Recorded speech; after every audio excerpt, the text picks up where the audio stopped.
Topical authority is a minefield with SEO, where we know it's important, but it's very difficult to know what information to listen to, how to implement it, and how to decide what's really important amongst all the speculation and claims about what topical authority actually is. So in today's video, I'm going to give you a load of warnings from my experience where working with different clients, I've seen topical authority done the wrong way. And that's not necessarily catastrophic, but what it does do is waste a lot of time, energy, and attention that could be committed to much more profitable pathways. And instead, I'm going to give you a much easier approach on how to deal with topical authority and how to achieve it for your site so that you can sell more within a short time frame. Now, before I go any further, obviously this is quite a big, complex topic where a lot of these things are quite hard to explain, but make much more sense in text. You might want to refresh yourself a few times as well as briefing your team or anyone else responsible. So while you're listening to the full 15 minutes of this video, I have put together a cheat sheet for you, and it's truly the TLDR of topical authority. So rather than getting lost, just sign up for this free sheet and it will give you the fast track steps to implement today. Now, for the first 50 people who sign up to receive it absolutely free, I'll also include a video training on a big topical authority shortcut where, using a simple tool within Ahrefs, you can rapidly cut down the time it takes to achieve topical authority. It's quite a hidden feature that not many people know about, and I would like it to stay that way. So I'll leave a link below, sign up for free, and get the cheat sheet. Now, those people go out of their way to overcreate topical authority. I hear all sorts of different theories all the time, plenty of which are probably true. I don't really have anything against anyone's particular approach to this, and I think there's plenty of truth in each of them. But if I were to apply Occam's razor and come up with a really simple explanation of it for you, then I would simply say this, that if you were Google, you're probably going to give a lot more traffic and authority and trust to a website that's got 100 pages on a topic rather than the website that's only got 3 pages on a topic. So that's really quite simple. To launch a website, you need more than a few pages. But I would caution, some people take that to an extreme and are convinced that publishing thousands of pages is going to help them rank better for their core keywords. And this is where I think you get into shady territory. Now, one of my favorite examples of topical authority has always been HubSpot. And they've taken this to an extreme. And so they should, because it's their whole business model. They coined the term inbound marketing, basically rebranding SEO to something a bit more proprietary for them, where they basically wanted to combine CRM and lead generation with content. So they encourage their customers, write loads of content, use our pop-up and opt-in forms, and then use our CRM to email and nurture those leads. So nothing that new, but that's exactly what they've implemented on their website. So they've got 100,000 pages of content on their site, generating 10 million visitors a month. Now, let's not forget, HubSpot is massive with a DR90 plus domain. They're of course now publicly listed, so there's plenty of money there. And if we go through their keywords, we can see they've addressed plenty of topics relevant to them. So search engines, keyword research, digital marketing course. But at the same time, they've also included a lot of other less relevant keywords. So what is your greatest weakness in an interview? Conversation start, the shrug emoji. So even HubSpot, I think, have veered into this territory where I'm not so much of a fan of it, where it's fine if you're a big business like HubSpot, you've got those resources. But I think for loads of small businesses, expecting that they can write all this content that isn't actually relevant to their core audience, then that's a distraction and you're probably just diluting your crawl budget. There's a lot of evidence now that actually Google is starting to favor smaller websites that are higher quality, rather than these websites with thousands of pages of information that's just not that valuable or relevant. So to give you just one of the, not horror stories, but less optimal situations I've encountered, this is one of my earliest clients when I was just a consultant. You've probably heard the story before. Insurance company spending 10 grand a month on paid ads and not really getting anywhere, but they got on board with my SEO strategy, and then the phone started ringing off the hooks. And then over time that's compounded, and now they're doing £1 million a year. Now, originally, when this first started working, we stuck to one category of insurance product, and that worked really well. And they then wanted to move on to another category.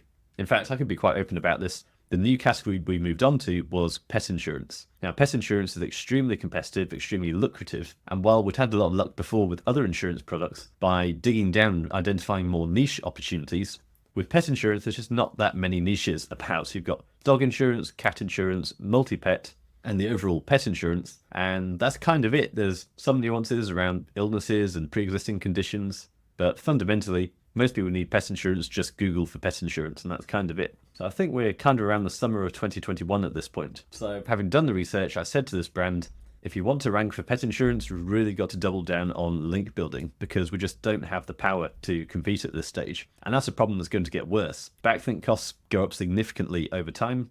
So you're much better off building links early on to try and build up that authority.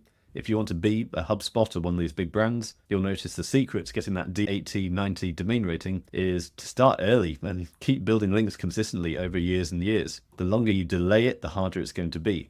If, on the other hand, you start early, then not only do you lock in that price per link that's pretty decent at that point, certainly less than it's going to be in the future, but also you get more of your content ranking, and therefore that content is starting to attract links organically. So you basically get compounding on the backlinks you built by getting more backlinks for free. But like many people, this company were a bit dubious. Link costs were still high even then. And now previously, they got a long way just through keyword targeting content. So finding the right niches and writing the content in the right way, and then just a limited amount of link building was all that was required to win in those categories. And so they basically pushed back and said, we're not going to build more links. What else do you suggest? So the best compromise I could come up with, and the answer they always want, is more keywords, more content. How can we simply publish more blog posts and get more traffic that way? So I said what we can do is simply write blog posts for pet owners. And there's all these keywords out there, very low competition for can my dog eat this? Or why is my cat doing this? While we're on the subject, of course, it'd be rude of me not to bring in one of the kittens I introduced you to a few weeks ago. It's certainly growing up fast. This one's called Smudge for obvious reasons. You going to help us with our topical authority, Smudge? Do you think it's a real thing? So we publish hundreds of articles addressing all these low competition topics around pet ownership, thinking these are pet owners, and now this achieves two things. It gets more pet owners into our funnel, and it also signals to Google that we're an expert on pets. We've answered all these questions around pets, and therefore our pages on pet insurance should therefore rank higher up in theory. It was also my first experience of using large-scale AI content. Just as the first generation of GPT content writers came out, like Conversion AI, that then became Jasper, and so you can see how our traffic shot through the roof as a result. We were literally ranking #1 for loads of these kinds of pet ownership queries. But the conversion was useless. Okay, do you want to go back? Okay, Smudge wants to go back to his siblings. Say goodbye, Smudge. So among the problems we encountered, ranking #1, but loads of these were feature snippets. People wanted a quick answer, and that was it. They weren't bothered after that point. They didn't click through to the website. We also ranked very well internationally, so we're getting a lot of traffic that just wasn't relevant to a UK brand that we couldn't sell to. And no matter what offers, lead magnets we tried and tested, we just couldn't get this traffic to convert to real pet insurance policies. I wouldn't say we never converted a single one of them, but as a strategy, it really wasn't working. And then come the series of helpful content updates from September 2023, we had all this info content on the site. There was high volume, but low value, low competition, and therefore the overall site traffic drops considerably. So that means the graph doesn't look very good, but actually in terms of revenue, really didn't make a difference. This brand was doing just as well at this point as it was doing at this point, because all this traffic was coming from keywords that just don't convert. Another example here, Sprout Social. So 1.8 million traffic from 5,000 pages. Again, a very high DR site. In this case, they're all about social media stuff. And generally, I'd say this is pretty good. And pretty much everything here is within their funnel. But on the flip side, I've seen so many times people taking this the wrong way. Not just that insurance example, but I've seen local businesses where they've got different regions around the country and they decide to try and gain topical authority in each of those regions by publishing random content around those regions. So local landmarks, local restaurants, random facts about those areas. So even though the Google likes the expertise and authority on all of these subjects, I think you really want to tie them into whatever your core offer is and don't go off on one of these tangents just for the sake of so-called topical authority. I see loads of websites that basically publish a glossary where they decide we're going to write definitions for every term within our niche. And again, what that'll do is give you a fantastic traffic graph on Ahrefs, but generally I'd say the conversion is not so good. And that's a mistake many marketers make of optimizing for traffic rather than for revenue. And in my case, I always talk about optimizing for revenue per user. So I much prefer smaller websites that are much easier to manage, but ranking each of those commercial pages higher. Because those transactional keywords saying we offer this product that you're searching for, ranking top for one of those is going to give you hundreds of times more sales than an informative blog post does, talking about a subject that's vaguely relevant to that audience. So if you are a Sprout Social or a HubSpot and you've got money to burn, then of course you can take a punt on one of these pages in the hope that some sales might actually come out of it. But generally for a small business, you need a much clearer tracking of ROAS. So I'd really double down on just ranking your commercial keywords top and not worrying about trying to form a dictionary or entirely about your niche. So as usual, best way to get an idea of what you should be doing is just to look at your competitors for your main keyword. So in this case, I just looked at divorce lawyer New Jersey, and we see this example. None of these ones I picked out are particularly high, so around 40 to 50. And you can see they've done a good job. They've done 300 pages, getting 4,000 traffic. But they're all very relevant questions. How to secretly prepare for my divorce? Can I change my child's last name if I have sole custody? Can a divorce decree be reversed? So these are much more likely to convert than, for example, the emoji page on HubSpot. Yes, emojis have great volume, but how much of that volume is likely to be interested in enterprise software like HubSpot? Another nice little example here of an affiliate website I did back a few years ago in the glory days of SEO affiliate marketing.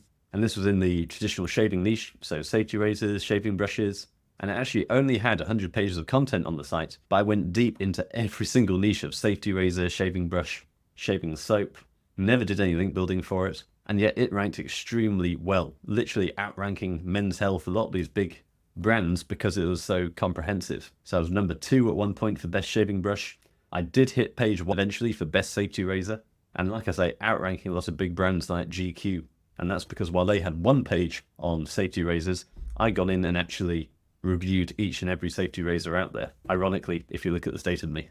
So just to make that really simple, I'm quite a big fan of the sort of hub and spoke model of content, where in the middle, you've got your key transactional keyword.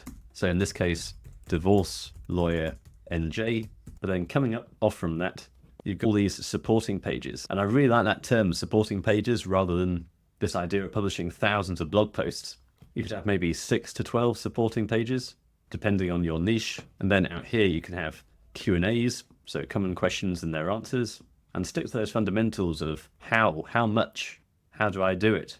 Who is the best? Now, a lot of people recommend using tools to find these, whether it's Ubersuggest, Answer, one of those. My problem with that is you get quite a lot of duplication. So you'll get this huge web of potential questions. Loads of them overlap, and a lot of them won't even have any search volume. So personally, again, I like to base it all on competitors. So the way I do that, if I want a lawyer, I'll try and find a low DR competitor on here using the Ahrefs Chrome extension, which gives me this nice rich result.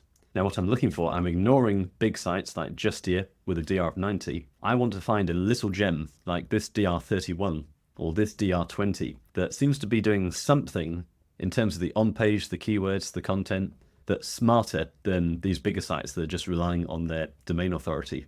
So if I find a little gem like that, I'll then open up their site traffic. That would give me their top pages. And then I can just go through and just tick off any of these keywords I want to add to my strategy. So we've got divorce lawyer New Jersey. That's the one we want to rank for. Then we can also have NJ family lawyer free consultation. Be wary of free, but for topical authority purposes, that might be worth going after. Top divorce lawyers in NJ. Temporary custody order NJ. So I go through and add each of these to my keyword list, because each of these is an opportunity. Post-nuptial agreement NJ, 60 searches a month. Not only will this help me rank for divorce lawyer New Jersey with topical authority, but also I could probably sell to those 60 people each month as well. And then I'll rinse and repeat. If I found this low DR site that's ranking for these, then there's a good chance that my site or my client can rank for those terms as well, because they're not a powerful website. That therefore means all these keywords they're ranking for are also of a similar sort of competition level. So I'm staying within my league. I therefore want to go and see who else is also ranking for those. So if we open up this one now, and so I'm doing this live, I've not rehearsed it, and we can see we've got DR 45, 13, 2, and 1. So really quite low competition. So njdivorcelegal.com got a DR of 2. So now we can go back and see if they're ranking for anything else with that low. So we don't want the full URL, we want to see the domain as a whole. And it's going to be traffic, so that's something. Let's have a look at top pages. They seem to have gone for a lot of regional keywords. Ocean County divorce lawyers, divorce processing, and a name change in NJ after divorce. The fact that this is ranking with a DR of 2 means these are really low competition. And we just want to rinse and repeat this until we've got a big long list of these niche queries, which means we can publish 50 to 100 posts, all of which are relevant to our audience that might actually sell. What we're not doing is creating a whole glossary of legal terms where all they're going to do is trigger feature snippets or AI overviews, and they're dominated by the big DR90 sites anyway. We want to keep it really close to the bottom of the funnel, still transactional. People are looking to buy or considering to buy, but by publishing 50 to 100 of them, we're really cementing our expertise and authority to Google. That means for our main big keyword, we're much more likely to rank.